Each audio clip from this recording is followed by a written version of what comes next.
Boy Scouts either. You got to have somebody with a little edge on him. The second round pick, I hear nothing but great things about Hudson. You're going to have him for 10 years probably. That's what we hope. Is he going to be center? Does this mean Casey Whitman's out or going to retire, or what do you think? We don't know what Casey's decided to do, what he's going to decide to do once we can talk to him and find out. But, you know, and I said this after the draft, I want to be really careful. Any of the selections that we made this year doesn't necessarily mean anything negative for one of the players, you know, that was here last year. Right. We're going to Rodney has played center, he's played guard. There's a lot of different possibilities. And what we're going to do is we're going to bring in a group of players, and whether Casey's a part of that or not, you know, no one is sure, because you know, it depends on what Casey wants to do.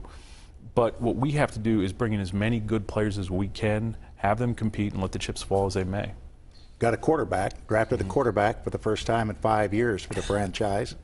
How about Ricky Stanzi? He comes from a pro-style offense. He should fit in nicely. Your thoughts? What you really think of him? He's a guy who not only fits into has played in a pro-style offense up at the University of Iowa under a former pro coach and Kirk Ferentz, someone who, you know, I have a great relationship with, and have a lot of insight into that program. I think one of the more important things about Ricky is, you know, he's a 3-year starter, and the jump that he made in terms of doing the right things with the football and decision-making and performance between his junior season and his senior season, Jack, was really pretty incredible. Probably one of the most improved quarterbacks over the season, over the course of from last year to this year, and completely changed his ratio of touchdown and interceptions. And one of the things that I really enjoy doing is getting out on the road and doing some scouting during the fall. And I had an opportunity to be up at the University of Iowa, and it was interesting. I was in a room watching film when I heard some rustling going on, you know, rustling in the room next door to me. So as I got up, I looked over between the divider next door, and I saw it was Ricky sitting down to watch some film. Now, he didn't see me in there, but Ricky was in there for what was close to 3 hours and watched tape, and I kept on checking on him just to see. You know, sometimes when we're in there scouting, players know that, and they put on a show for people, and they want people to see that they're working, or just to be seen. Sure. And he had no idea that I was next door, and I kept checking on Ricky next door, and not once did he have those headphones in. Not once was he on a computer. Not once was he texting or doing all these silly things that these young players do. Now I sound old now, but you know, he was actually focused on football and handwriting notes about what he was watching, and to me that showed a commitment. And he was literally there for 3 hours. You know, I gave Kirk a hard time about it because I'm wondering, do any of these guys go to classes? He was in there all day working on football. But that was the thing about Ricky, seeing the change, but then being able to see firsthand as to why there probably was a change in this player. You encouraged in the fact that he'll, you know, we'll see what Ricky can do. The first reaction when you drafted him, what happens to Brodie Croyle? Brodie Croyle is going to be a free agent. Right.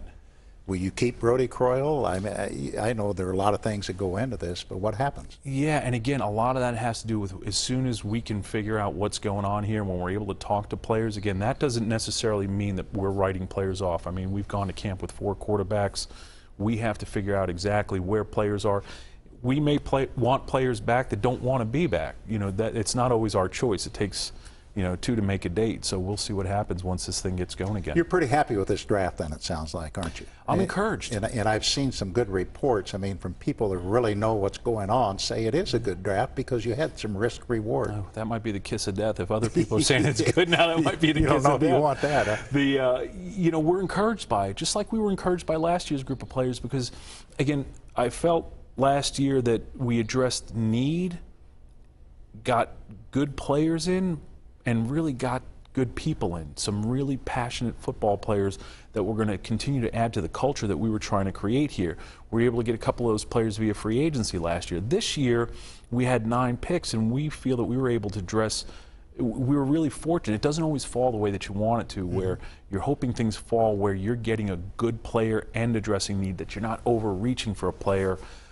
We feel that this was a really good opportunity, where it fell together this year, where we again got good football players at positions that we feel are need either now or in 2000, you know, either 2011, 12, or 13, because you never know how things are going to end up, you know, via free agency in the future. So yeah, we're encouraged. We really are, Jack.